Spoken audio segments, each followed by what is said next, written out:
అలాగే ఈ సినిమా కూడా ప్రభుత్వం దృష్టికి తీసుకోవాల్సిన సినిమా అన్నమాట. నిజంగా చాలా అద్భుతంగా బాగుంది. అలాగే కాన్సెప్ట్ ఒక డిఫరెంట్ కాన్సెప్ట్, ఈ జనరేషన్ తగ్గట్టుగా ఒక మంచి మెసేజ్ ఇచ్చారు. అలాగే మెయిన్ ఇంకోటి చెప్పుకోవాలంటే ఈ సినిమాకి సంబంధించి ప్రొడక్షన్ వాల్యూస్, బ్యాక్గ్రౌండ్ మ్యూజిక్ కానీ, ఆర్ఆర్ కానీ ఎవ్రీథింగ్ చాలా చాలా చాలా బాగున్నాయి. సాంగ్స్ కూడా అద్భుతమైన సాంగ్స్ భయ్య. తప్పకుండా థియేటర్కి వెళ్ళి చూడాల్సిన సినిమా డియర్ ఉమా, అస్సలు మిస్ అవుతూ. చాలా బాగుంది బ్రదర్. థ్యాంక్ యూ అండి. So much. Okay, dear Uma ఒక టైటిల్ ఎట్లా పెట్టారంటే రియల్ లైఫ్లో కూడా మంచి కూడా సాధించేటట్టు ఒక డాక్టర్ ఉండి కూడా చేసి చూపించింది. ముందుగా హ్యాట్సాప్ చెప్పాలి. అంటే ఇప్పుడున్న జనరేషన్లలో ఇప్పుడు డాక్టర్లలో కొంత పేదోళ్ళు ఉంటారు, కొంత పైసలు ఉన్నా కూడా వాళ్ళ దగ్గర గుంజుకోవాలని కూడా చూస్తారు. అలాంటి డాక్టర్స్ కొంతమంది ఉన్నారు, కొంతమంది మంచి డాక్టర్లు ఉన్నారు. అలాంటి కాకుండా అన్నట్టు ఒక డియర్ ఉమా అనే టైటిల్ తోటి వచ్చారు. నిజంగా ఇప్పుడు ముందుగా హ్యాట్సాప్ చెప్పాలి. ఇవాళ గుడ్ ఫ్రైడే మూవీ వచ్చింది. సినిమా ఇది ఒక పెద్ద బ్లాక్ బస్టర్ మూవీ అని చెప్పొచ్చు. ఈ సినిమా చూస్తుంటే మాత్రం పేదవాళ్ళ కోసం మంచి మెయిన్ మెసేజ్ సినిమా ఇది. ఇలాంటి సినిమా మనం ఎప్పుడు మిస్ కావద్దు, చూడాలి. అంటే ఎంబీబీఎస్ చదవంగానే కాదు, మనం ఎంతో కలిసి ఎవరి చదువుకుంటాం. దాన్ని మనం రెస్పాన్సిబుల్గా ఒక పబ్లిక్లో మనం ఒక సేవ్ చేయాలి. సేవ్ చేస్తే మనం ఒక డాక్టర్ అంటే ఒక దేవునితో సమానం. ఆ రెస్పాన్సిబుల్ మనం ఉంచుకోవాలి, అది ఖరాబ్ చేసుకోవద్దు. కానీ మంచి సినిమా అందరూ చూడండి, ఆదరించండి. డియర్ ఉమా మిస్ కాకండి. Super hit, super hit, super hit. ఒకటే మేడం, మూవీలో హైలైట్ అని ఏం చెప్పాలి. హైలైట్ అంటే ఏంటంటే మంచికి ప్రాణం పోసేటి డాక్టర్లు అంటే దేవుళ్ళు అంటారు. అలాంటి డాక్టర్లు చాలా మంది సేవ్ చేస్తారు. కొంతమంది బిజినెస్ కోసం వేరే వాళ్ళు వచ్చి డాక్టర్లని ఖరాబ్ చేయడం, అలాంటి బిజినెస్ వాళ్ళు పెద్ద పెద్దోళ్ళు వాళ్ళతో చేతులు కలపకుండా మన వరకు మనం చేసుకుంటే బాగుంటుంది అనిపిస్తుంది. అంటే వాళ్ళ వరకు వాళ్ళకి చేసుకోవాలి, పెద్దవాళ్ళతో చేతులు కలపకుండా. వాళ్ళ డాక్టర్లు ఏదో నిజాయితీగా జాబ్ చేయాలో అదే జాబ్ చేసుకుంటే సేఫ్గా పోతేనే పబ్లిక్లో చాలా పేరు వస్తుంది డాక్టర్లకి. అలా చేస్తేనే డాక్టర్ల పేరు మంచి వస్తుంది. సాంగ్స్ బాగుంది, అంటే చాలా బాగున్నాయి, సాంగ్స్ బాగున్నాయి. అందులో ఒక ఐటమ్ సాంగ్ కూడా పెట్టారు. కానీ ఐటమ్ సాంగ్ అని చెప్పొద్దు, ఎందుకంటే డాక్టర్స్ సంబంధించిన పాటనే అట్లా చెప్పాలి. కానీ సినిమా అయితే బాగుంది మేడం. ఓవరాల్ చెప్పాలంటే గుడ్ ఫ్రైడే సినిమా మంచిగా వచ్చింది. మంచి బ్లాక్ బస్టర్ అని చెప్పొచ్చు మేడం. 5కి 4.5 ఇస్తాం. Hello, hi madam. Hi sir. ఎలా ఉంది మూవీ? చాలా బాగుంది సార్, చాలా బాగుంది. ఇందులో ఉన్న లవ్ స్టోరీ చాలా బాగా నచ్చింది నాకు. ఈ జనరేషన్లో రియల్గా చూసి లవ్ చేయడం కూడా చాలా కష్టం అయిపోయింది. డైరెక్ట్ ఫేస్ చూసి లవ్ చేయడం కూడా ఒకరికి తెలియకుండా ఒకరిని మోసం చేస్తున్నారు. అలాంటిది చనిపోయిన అమ్మాయిని లవ్ చేస్తున్నాడు అంటే చాలా గ్రేట్. ఈ జనరేషన్లో ఇంత రియల్ లవ్ స్టోరీ ఉందని అనుకోలేదు. చాలా బాగుంది. నెక్స్ట్ హాస్పిటల్ విషయానికి వస్తే ఇది ప్రతి ఒక్క ఫ్యామిలీలో జరుగుతుంది సార్, చాలా చోట్ల జరుగుతుంది. చాలా అంటే చాలా బాగుంది. ప్రతి ఒక్క ఫ్యామిలీ చూడాల్సిన మూవీ సార్ ఇది. చాలా బాగుంది, నాకైతే చాలా బాగా నచ్చింది సార్. 100 days పక్కా. ఇందులో మీకు ఏమనిపించే, అంటే మీకు బాగా నచ్చిన సీన్ ఏంటి? బాగా నచ్చిన scene family sir, family movie. Hospital scene చాలా బాగుంది సార్. హాస్పిటల్లో రియల్గా ఇలా మోసాలు చాలా చోట్ల జరుగుతున్నాయి, దానికి సంబంధించిందే ఈ మూవీ. చాలా హాస్పిటల్ మోసాల గురించి మూవీ వచ్చింది. హాస్పిటల్ మోసాల గురించి రియల్గా ఒక బేబీని కనడానికి చాలా కష్టపడతారు. అంత కష్టపడి అన్ని లక్షల అమౌంట్ కట్టిన తర్వాత కూడా తల్లి బ్రతికి రాకుండా ఉండడం ఇది చాలా అంటే చాలా అన్యాయం. చనిపోయిన తర్వాత కూడా చెప్పకపోవడం ఇది చాలా మోసం సార్, చాలా మోసం. ఇందులో హీరో హీరోయిన్ యాక్టింగ్ ఎలా అనిపించింది? చాలా బాగుంది సార్, చాలా బాగుంది, super. Thank you madam. Hi చెప్పండి. మూవీ చూసామండి, చాలా బాగుందండి. నాకు కాన్సెప్ట్ బాగా నచ్చింది మేడం. హాస్పిటల్ బయట జరుగుతున్న కార్పొరేట్ హాస్పిటల్ ఉంటాయి కదా, అక్కడ జరిగేటువంటి కంటెంట్ని ఇక్కడ తీసుకున్నారు. చాలా రియలిస్టిక్గా చాలా బాగా చెప్పారు. బయట జరుగుతున్నటువంటి మన చూస్తూనే ఉంటాం కదా, ఇలా అక్రమాల గురించి, హాస్పిటల్ గురించి చాలా బాగా చక్కగా చెప్పారు. చాలా బాగా చెప్పారు. కంటెంట్ చాలా బాగుంది. సినిమాను చూడొచ్చు ఖచ్చితంగా. చాలా మంచి సినిమా ఇది. మెయిన్గా నచ్చిన సీన్ అంటే అండి, ఈ సినిమాలో ప్రతి ఒక్కటి కూడా జెన్యూన్గా చాలా బాగా తీశారు. ముఖ్యంగా వాళ్ళ తండ్రి హీరోయిన్కి వాళ్ళ ఫాదర్ మీద ప్రేమ, కష్టపడి చదివించడం, వాళ్ళ పేరెంట్స్ చదివిన తర్వాత బయట జరిగిన అక్రమాలని ఒక మనీకి అమ్ముడు పోకుండా రియలిస్టిక్ సమాధానం చెప్పాలనుకున్న దాన్ని బట్టి చాలా బాగా నచ్చింది. చాలా బాగున్నాయండి యాక్టింగ్. చాలా. నేను 4.5 ఇస్తాను. డియర్ ఉమా. డియర్ ఉమాలో డిఆర్ అంటే doctor Uma. 24/7 news. Thank you so much అండి అడిగినందుకు. సినిమాని మీకు ఎక్స్పెక్ట్ చేసింది ఏంటంటే, ఒక రాక్ స్టార్, ఒక హీరో, తను చేసిన హార్డ్ వర్క్. అంటే తను ఒక చాలా మిడిల్ క్లాస్. తనకు ప్రతిదీ గెట్అవుట్ సిచ్యువేషన్ అనమాట. సో ఆ గెట్అవుట్ సిచ్యువేషన్కు తను ఒక మిడిల్ క్లాస్ ఫ్యామిలీ నుంచి వచ్చిన ఒక రాక్ స్టార్ ఎలా ఎదిగాడు అనడానికి మేము సినిమా కోసం వచ్చానండి. అంతకు మించి ఉందండి. నేను రాక్ స్టార్ అనుకున్నాను, లోపల ఎలా చూస్తే అది రాక్ స్టార్ కాదండి, మొత్తం మెడికల్ మాఫియా. అంటే ఒక అమ్మాయి వెనుకల జరిగిన ఒక స్కామ్ని ఏంటో ఒక రాక్ స్టార్ రూపంలో హీరో చూపించాడండి. మనం ఎప్పుడైనా ఒక అమ్మాయి ఉన్నప్పుడు మన లవర్ ఉంటారండి బేసిక్గా. సో మన లవర్ ఉన్నప్పుడు మనం ప్రేమిస్తాం, కానీ అదే చనిపోయిన అమ్మాయిని మనం ప్రేమించాం కదా. చూపించారండి, చాలా బాగా చూపించారండి. ట్రూ లవ్ అని చెప్పొచ్చు, అది అంతకు మించండి.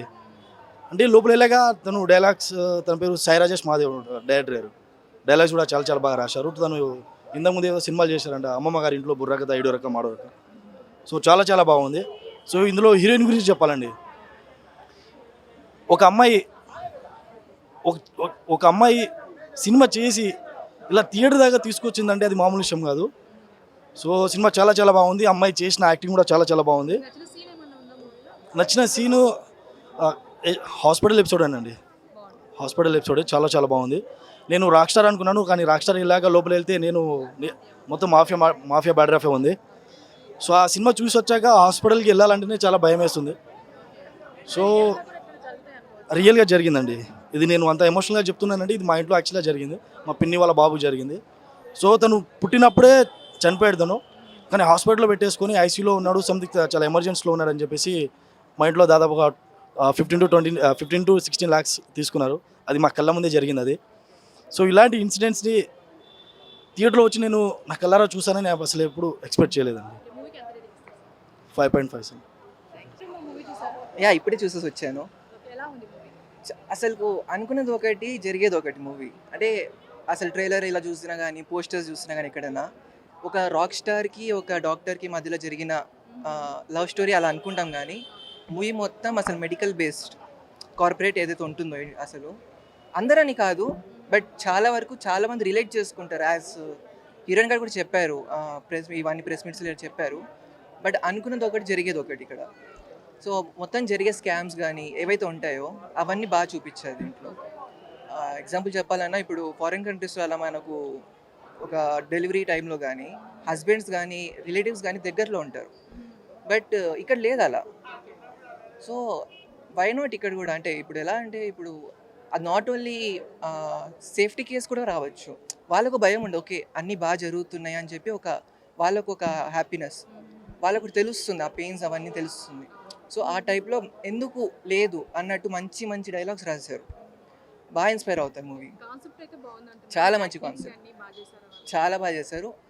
యాక్చువల్లీ అంటే కొత్త వాళ్ళు కాబట్టి ఏమనుకుంటారంటే జీరో ఎక్స్పెక్టేషన్స్ ఎవరికన్నా, బట్ వచ్చిన తర్వాత మంచి ఎక్స్పెక్టేషన్స్తో వెళ్తారు, అసలు గెస్ట్ చేయలేరు ఎవరు. సో ఆ టైప్లో ఉంది మూవీ.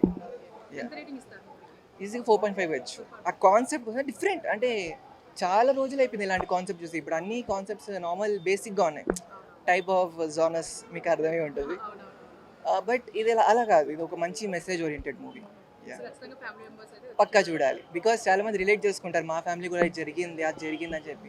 అందరికి తెలియదు అది యాక్చువల్లీ నిజంగా లోపలే అలా జరుగుతుందా లేదా జరగట్లేదా అన్నట్టు తెలియదు అసలు. సో అది తెలుస్తుంది. Thank you. డియర్ ఉమా అనే సినిమా చూసే ఇప్పుడే అబ్బా అబ్బా అబ్బా, ఒక ఠాగూరు, ఒక Balakrishna cinema, Nagarjuna cinema, Venkatesh cinema, అన్ని సినిమాలు కలిపితే ఈ సినిమా. అంటే అన్ని సినిమాలు తీసుకొచ్చి అతికి చేశారన్నమాట ఇక్కడ.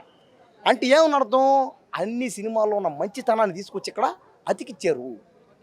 ఈ సినిమా గవర్నమెంట్ హాస్పిటల్ పోయేవాళ్ళు చూడాలి, ప్రైవేట్ హాస్పిటల్ పోయేవాళ్ళు చూడాలి, పబ్లిక్ హాస్పిటల్ పోయేవాళ్ళు చూడాలి, హాస్పిటల్కి ఎవరైతే పోతారో వాళ్ళందరూ ఈ సినిమా చూడాలి. అసలు హాస్పిటల్లో ఉండే ప్రతి ఒక్క మనిషి ఈ సినిమా చూడాలి. నువ్వు హాస్పిటల్ పోవాలంటే డియర్ ఉమా సినిమా చూసి పోవాలి. అదే అండి, హాస్పిటల్లో private hospital, corporate hospital, public hospital అంటేనే భయం వేస్తుంది నాకు. కోసేస్తారు, అక్కడ కోసేస్తారు, అతికిచ్చేస్తారు. అమ్మా నాకు హాస్పిటల్ అంటే భయం నాకు. ఈ సినిమా చూసిన తర్వాత నేను ఇక్కడ నుంచి హాస్పిటల్కి పోతా, ఏ హాస్పిటల్కైనా పోతా, అక్కడికి వెళ్ళి మాట్లాడతా, ఏమని నాకు కెమెరా పెట్టు, నాకు చేసే ఆపరేషన్కి ఇంత డబ్బులు ఎంతో చూపి అని చూడాలంటే, అని ప్రశ్నించాలంటే ఈ సినిమా చూడాలి.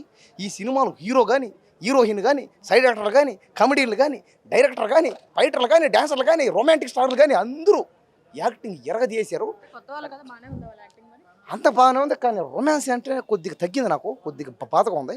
ఆ రొమాన్స్ యాంగిల్ కొద్దిగా అట్ట ఎక్కువ అయ్యి, కొద్దిగా అట్ట రొమాంటిక్ కనెక్షన్ అయ్యి ఉంటే జనాలకి వర్కౌట్ అయిపోను. కానీ రొమాంటిక్ యాంగిల్ కొంచెం తగ్గించారు, నాకు కొద్దిగా బాధగా ఉందన్నమాట. దయచేసి కొత్తగా వచ్చే సినిమా యాక్టర్స్ నేను చెప్పేది అలా ఒకటి, రొమాంటిక్ సీన్లు చేయండి, రొమాంటిక్ సీన్లు బాగా కనెక్షన్ బాగా పెట్టండి. రొమాన్స్ లేనిదే సినిమా ఆడలేదు. కాబట్టి ఏంటంటే దయచేసి ఈ సినిమాలో ఇంకా ముందైనా రొమాన్స్లు పెట్టాలని, రొమాన్స్లు తీయాలని, రొమాన్స్లు చేస్తేనే జనాలు అందరూ రావాలని నేను మనస్ఫూర్తిగా కోరుకుంటున్నాను. ఈ సినిమా కూడా ఖచ్చితంగా రేపటికల్లా ఒక 100 కోట్లు కూడా రావాలి. ఆ సినిమా చేసిన వాళ్ళు బతకాలి, అందులో యాక్టర్లు బతకాలి, సినిమా తీసిన వాళ్ళు, చేసిన వాళ్ళు, ఆడిన వాళ్ళు, ఆడిన వాళ్ళు అందరూ బతకాలి. కాబట్టి ఈ సినిమా ఖచ్చితంగా 100 కోట్లు రావాలంతే. 5కి ఎన్నే ఒక నిమిషం 5 మార్కులకి 3.5 4 మార్కులు వస్తాయి. 10 మార్కులకి 8.5 9 మార్కులు వస్తాయి.